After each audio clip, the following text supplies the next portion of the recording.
me again, Parker, Smokin Brews. Hope everyone is doing well. Tonight we're brewing a blonde ale, something I've been brewing for a long time now. It is definitely the crowd-pleasing beer if you're going to want to brew one for a party that everybody's going to want to like. It's light, it's just a very drinkable beer.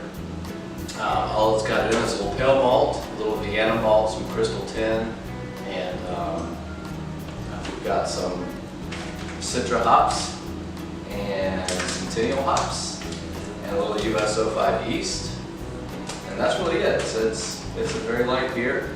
We'll put the full description of the recipe down at the bottom, and we got our water heating up to about 159 degrees. We should be mashing it around 148, 149. It's going to be a little bit of a lighter body beer. It's going to be a little drier, but that's going to give it that crisp kind of feel on your palate. It's going to be partial mash tonight, not all grain, but that's pretty much it. So we're going to wait for our water to come up to temp. That's what we're brewing, and hope you enjoy it. Okay, so we're back. We have our mash temperature where we want it. It's our strike water temperature where we want it. It's 159 degrees. What I'm going to do is I'm going to throw in half of my dry malt extract.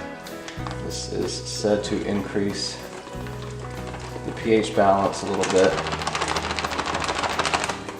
Not increase, but give us the correct, a little bit better of a mashing pH. So that's what we're looking to do there. So we're just going to mix that in. Make sure it doesn't clump up around the bag.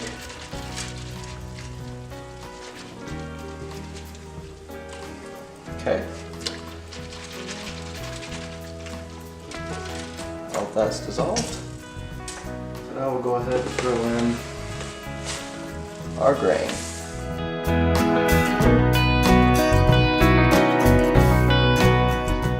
So this is what the mash looks like after all the grain is poured in. We are right at 100 and just below 150 degrees, which is right where we wanted it. So we're going to let this go for about 45 minutes, and we'll be back to lauter the grains and start the boil. Okay, and we're back, and the mash is done. It's been 45 minutes. We only dropped a degree on the temperature, so not bad. So now what we're going to do is we're going to pull the bag, and we're going to lauter into this second stock pot with the strainer in it, and then we're going to bring the work up to a boil and do our hop additions. And at the end of the boil, last 15 minutes or so, we're going to jump in the last of our dry malt extract. I should give credit to John Palmer in his book How to Brew. It taught me the adding half of the DME into the pot before the mash and then at the end of the mash. So we're trying something a little bit different there.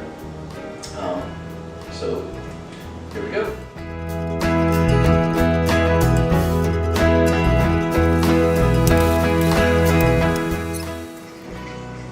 Okay, now this has been draining for a little bit.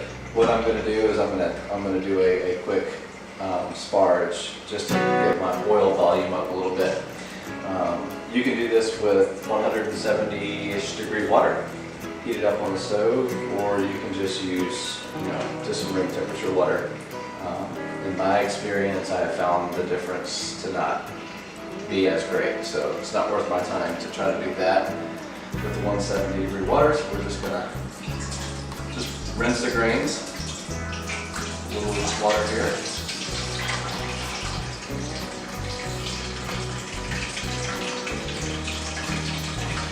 I'm looking to boil about 1.7 pre-boil.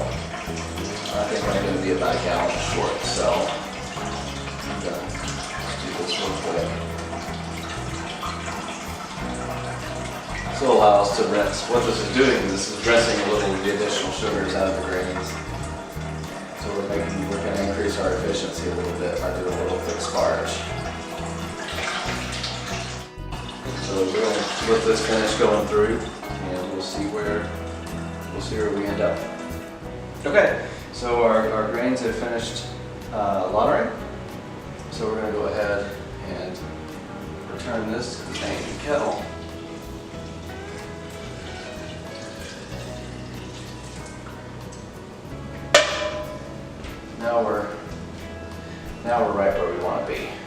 So we're gonna finish bringing this up to a boil, and we'll see you for the first hop edition. Okay, so now our wort is at a boil. So we are going to add our first hop addition. We're going to be adding 1 ounce of centennial hops. In they go. And you're going to see this foam rise. This is what is known as the hop break. Typically happens right as the wort comes to a boil, and then right as you add the first hop addition. Once you get past this, you're fine. This is why you want to leave a good amount of space between the top of your kettle and where the boil is, because it's going to come up. And if you have, and that leads to a boil over, and if this hot wort, which is basically sugar, gets on your stove, it's going to burn and you're going to be left with a mess. So you want to watch that. If you do have a boil over, it's best to either turn off the stove really quickly, or simply move the kettle to another eye until things kind of settle down. That will immediately stop the hot break. And so that's it. So we're going to set our timer for 45 minutes. Then we're going to add our dry malt extract and a whirlflock tablet.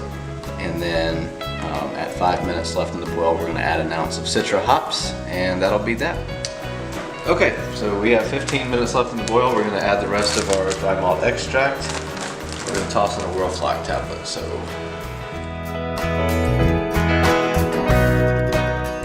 and then we'll be back in 10 minutes, and we're going to add the final hop addition, which will be an ounce of citra.